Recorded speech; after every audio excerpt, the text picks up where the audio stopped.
Just another routine mission. Why do they always say that before a mission? Of course it's routine. You haven't done anything yet. It's everything that happens along the way. The choices you make. The paths you choose. That turn the routine into anything but. Of course, that's how it started. A routine mission. Answering a distress call. And look where that got me.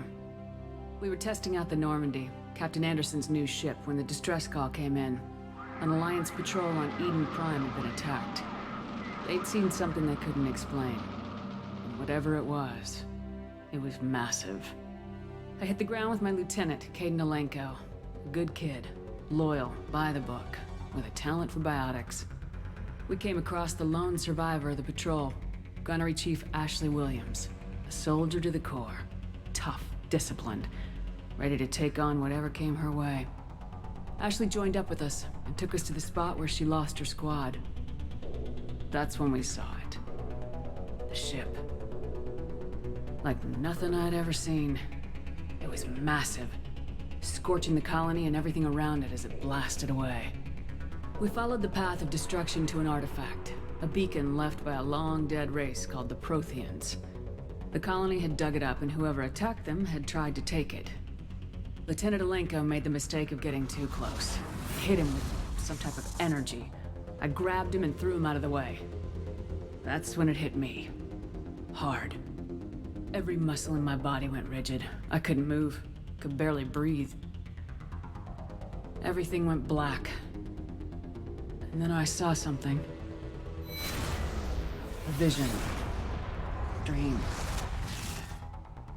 A nightmare. By the time I woke up, we were halfway to the Citadel on our way to meet the Council. I was expected to explain what I'd seen. Anderson came along. So did Udina, our political representative on the Citadel. With those two heavyweights, it seemed reasonable we could persuade the Council that the ship we'd seen was a potential threat. As was the individual behind the attacks. The main suspect for the Eden Prime massacre was a Turian Spectre named Saren. He'd been seen by one of the survivors from the colony at Eden Prime, and there was some evidence to suggest that the ship was connected to Saren. But even Udina's pointed accusations weren't enough to convince the Council. They just couldn't believe one of their chosen elite Spectres could be guilty of something like that. They needed proof, which meant I needed proof. Fortunately, I wasn't alone in my search. Garrus, another Turian, wanted to help. A top agent for Citadel security. Despite orders from his superiors that he shouldn't get involved, he told me he was suspicious of Saren and he had some useful leads. More importantly, he was willing to share them. That led me to Rex, the biggest, nastiest looking Krogan bounty hunter I'd ever seen. He turned out to be more than just a brute. It was his intel that led us to a fugitive with incriminating evidence on Saren. The fugitive turned out to be an energetic little Quarian named Tally. A tech expert with a knack for hacking, she'd procured some information on Saren. Evidence that proved Saren was dirty. Tally's evidence proved that Saren was responsible for the massacre on Eden Prime, and the immense warship we'd spotted was in fact Saren's flagship. But it went much further. Saren was trying to find a way to bring back a race of sentient machines from dark space. Machines allegedly responsible for cleansing the galaxy of all organic life. These Reapers were blamed for wiping out all life 50,000 years ago, including the Protheans, and disappearing back through the mass relays to dark space, leaving no trace that they'd ever been.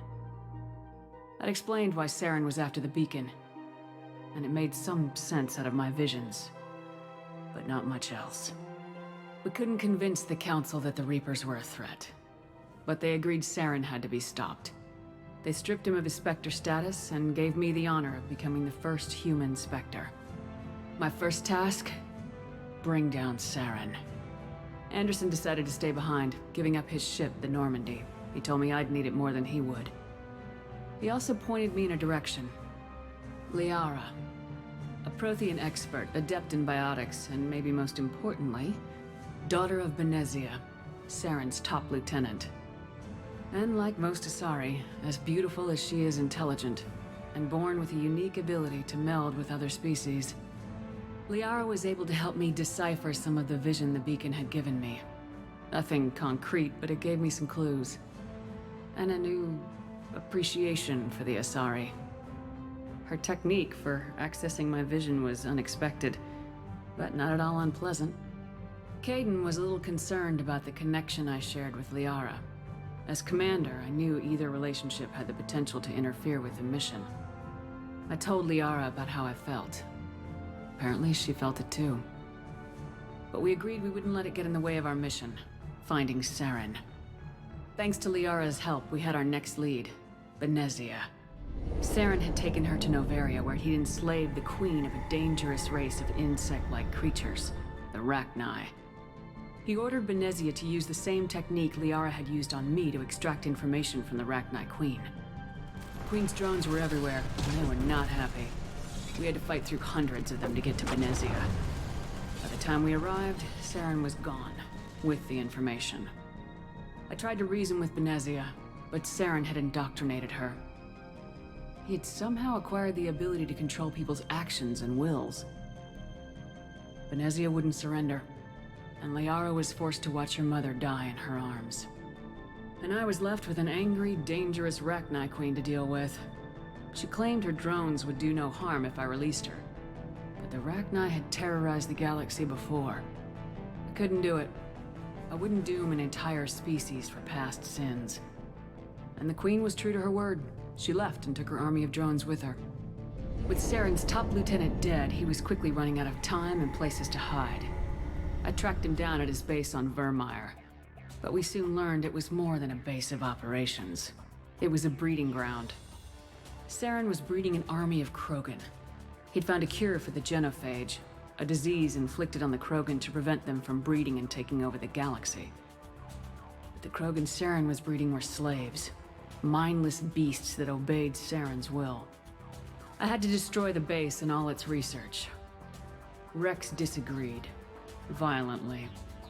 Rex wanted the genophage cure for his people. I tried to convince him to help me destroy it, that these Krogan weren't real. But he wouldn't back down. Fortunately, Rex is smarter than he looks. He realized this wasn't the way to help his people, and that Saren was the real threat. When we finally got to the center of the base, I realized just how close Saren was to completing his plan. He was already in communication with the Reapers. Sovereign, Saren's flagship we'd all assumed was just a ship, was a Reaper. It spoke to me, threatened me. I could feel the menace it had for every living thing. It wanted me dead. It wanted us all dead. And I knew it was capable of doing just that. What I couldn't understand was why Saren would help it. But there was no time to think about it. Sovereign knew where we were. We had to destroy the base and get the hell out. I split my team into 2 squads, sending Ash with one and Kaidan with the other as a distraction. We had a nuke and we planned to use it. Before we could detonate the bomb, Saren showed up. We fought. I stalled him to make time for my team. And in talking to him, I realized the truth. It wasn't Saren who was indoctrinating everyone. It was Sovereign, the Reaper. And Saren was in deeper than all of them. He tried to convince me he was still in control. Said he'd found a way to reduce the Reaper's influence, but he was kidding himself. Or believing the lies Sovereign was telling him. Before I could convince him to stop, he ran, leaving me just seconds to extract my squad mates. I tried, but I wasn't fast enough. I could only save one of them. Ash was a good friend, and a great soldier. But I had to choose, and I chose Kaidan. That was the last time Saren would slip away from me. I knew then, the next time we met, one of us would die. With my team mostly intact, we chased Saren and his army to Ilos, a long-lost planet that had once belonged to the Protheans. As we prepared for what we knew would be a desperate fight, I spoke to my crew. We were just one ship, against Saren's growing army. I assured them all that despite the odds, we could defeat him. But Liara saw through my words. She knew I was hurting after Ash's death. She could sense my doubts. We both knew this mission could be our last. Until that moment, we put our feelings aside for the sake of the mission. But why wait?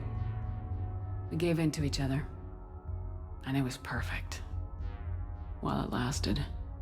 We arrived on Ilos close behind Saren. Once on the planet, we discovered a Prothean databank that helped me put the final pieces of my vision together. The Reapers had come 50,000 years ago, and every 50,000 years before that, each time purging the galaxy of life.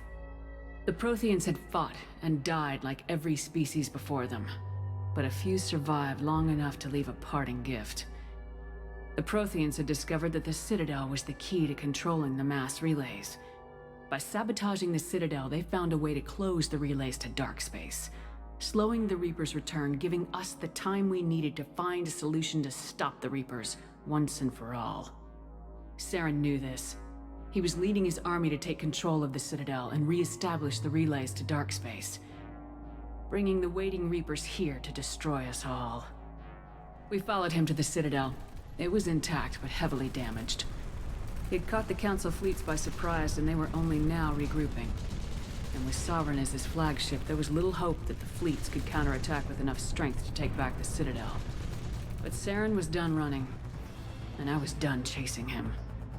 As the Alliance and Council fleets battled Saren's army outside the Citadel, I cornered the Turian bastard in the Citadel tower and confronted him. He died believing that the Reapers would save him. As I fought to regain control of the Citadel, the Council's flagship, the Destiny Ascension, fell under attack. Despite Saren's death, Sovereign and Saren's army continued to fight. The Council was aboard the Destiny Ascension and they were requesting assistance. But I knew in order to help them, I would have to put our human Alliance fleet in jeopardy. The Council had to be saved. They represented the hearts and minds of the galactic community. Without them, the fleets would be in disarray. Even with the Citadel back in my control, Saren defeated and the Normandy leading the combined galactic fleet, the battle against Sovereign, a single Reaper, was relentless. It took the combined fleets of humanity and the other races, but in the end, Sovereign fell. But the costs were immense. While humanity's efforts in the war earned us our first seat on the Council, it was a hollow victory. The Reapers were still out there. I knew the fight was far from over, but as the one who'd led the fight against Saren, I was given new responsibilities. The choice of humanity's first counselor was left to me to decide. On the one hand, Udina, the lifetime politician, ruthless and ambitious, he would easily navigate the political landmines that would soon be placed before him. The other choice, Captain Anderson, the career soldier, tough but fair, but a friend, and someone I could trust. Both great leaders in their own right. Anderson didn't want the job, which was a sure sign he'd be perfect for it. No ambition to get in the way. The war was over. The threat had passed. In time, the Council would rebuild itself. The Citadel could be repaired. Even the pain of lost friends would fade. But none of that mattered if the Reapers were still out there. And if they were all as powerful as Sovereign, we had to find a way to stop them. I had to find a way. I gathered my crew, took my ship, and went in search of answers. Officially, the Council would only say I was assigned cleanup duty, routing out any remnants of Saren's army. Just another routine mission.